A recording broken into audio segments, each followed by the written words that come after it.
Pihak MyWeb Tuition Center, sekali lagi kami mengucapkan tahniah kepada semua pelajar yang telah mengikuti program cemerlang MyWeb Tuition. Sebab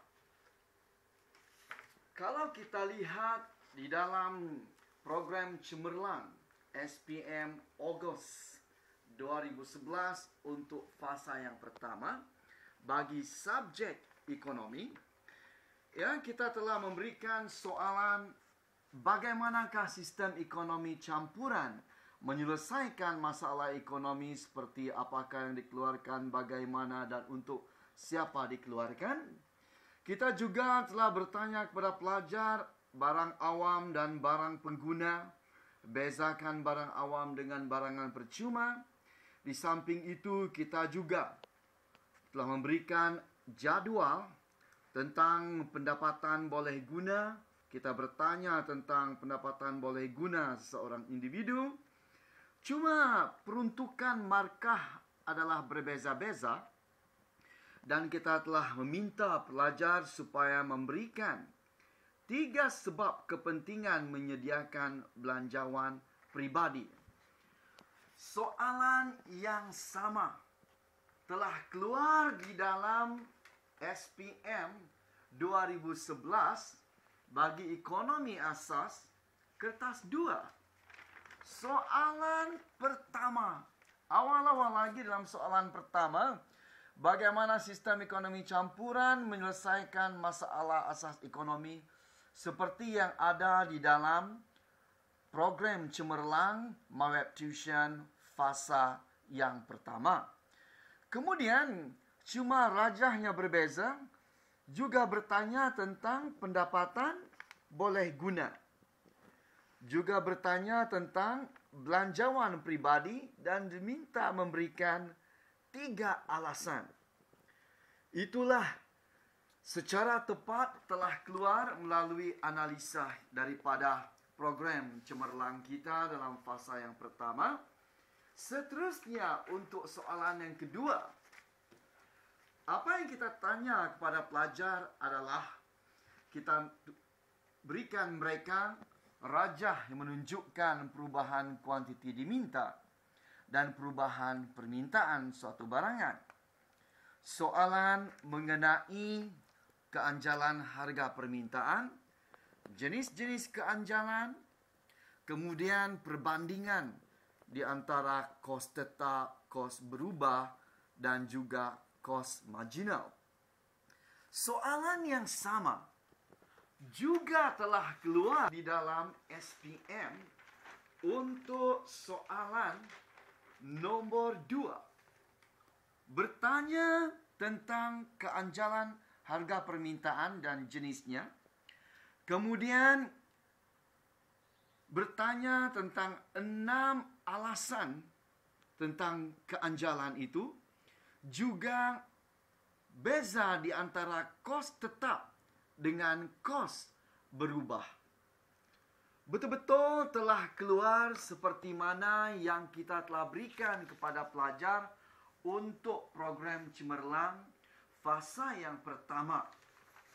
Setelah itu, dalam bulan September, kita telah memberikan soalan kepada pelajar untuk memberikan gambaran dan juga melukiskan rajah-rajah firma. Cuma di sini tentang rajah firma kereta Proton.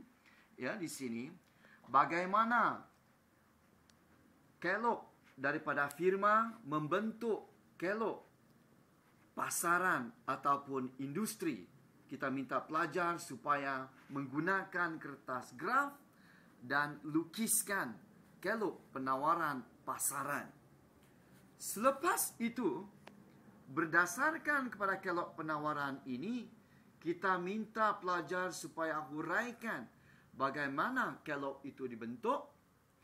Kita juga meminta pelajar supaya memberikan penjelasan tentang deposit semasa, bagaimana deposit semasa ataupun current deposit itu berfungsi sebagai wang. Dan seterusnya kita minta pelajar terangkan Apakah inflasi? Bagaimana kerajaan mengawal inflasi?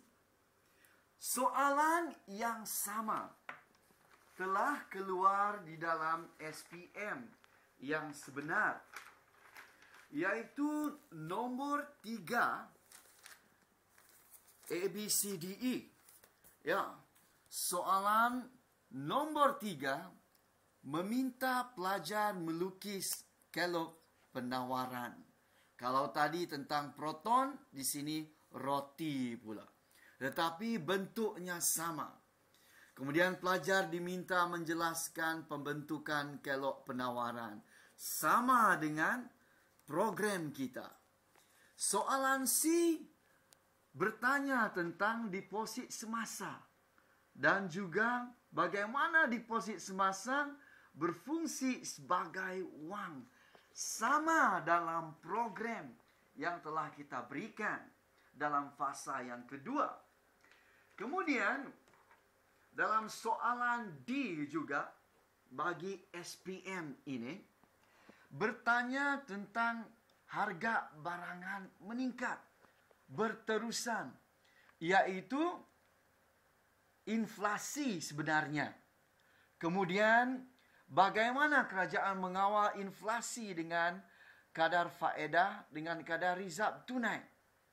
Soalan meminta apakah inflasi dan bagaimana kedua-dua cara tentang kadar faedah dan kadar rizab tunai tadi dapat mengawal ketidakstabilan ekonomi, yaitu inflasi tersebut. Sama dengan soalan yang kita telah berikan, apakah inflasi, bagaimana kerajaan mengawal inflasi. Kemudian, soalan kita yang terakhir di dalam program cemerlang bagi fasa yang kedua ini, kita telah bertanya 6 sebab mengapa berlakunya perdagangan antara bangsa. Bagaimana kerajaan melindungi industri muda tempatan supaya boleh berkembang maju. Kita juga bertanya tentang kesan negatif mengadakan perdagangan antara bangsa. Soalan yang sama khususnya A dan B ini telah keluar di dalam peperiksaan sebenar SPM, yaitu soalan nombor 4. Soalan 5 sebenarnya A dan juga C.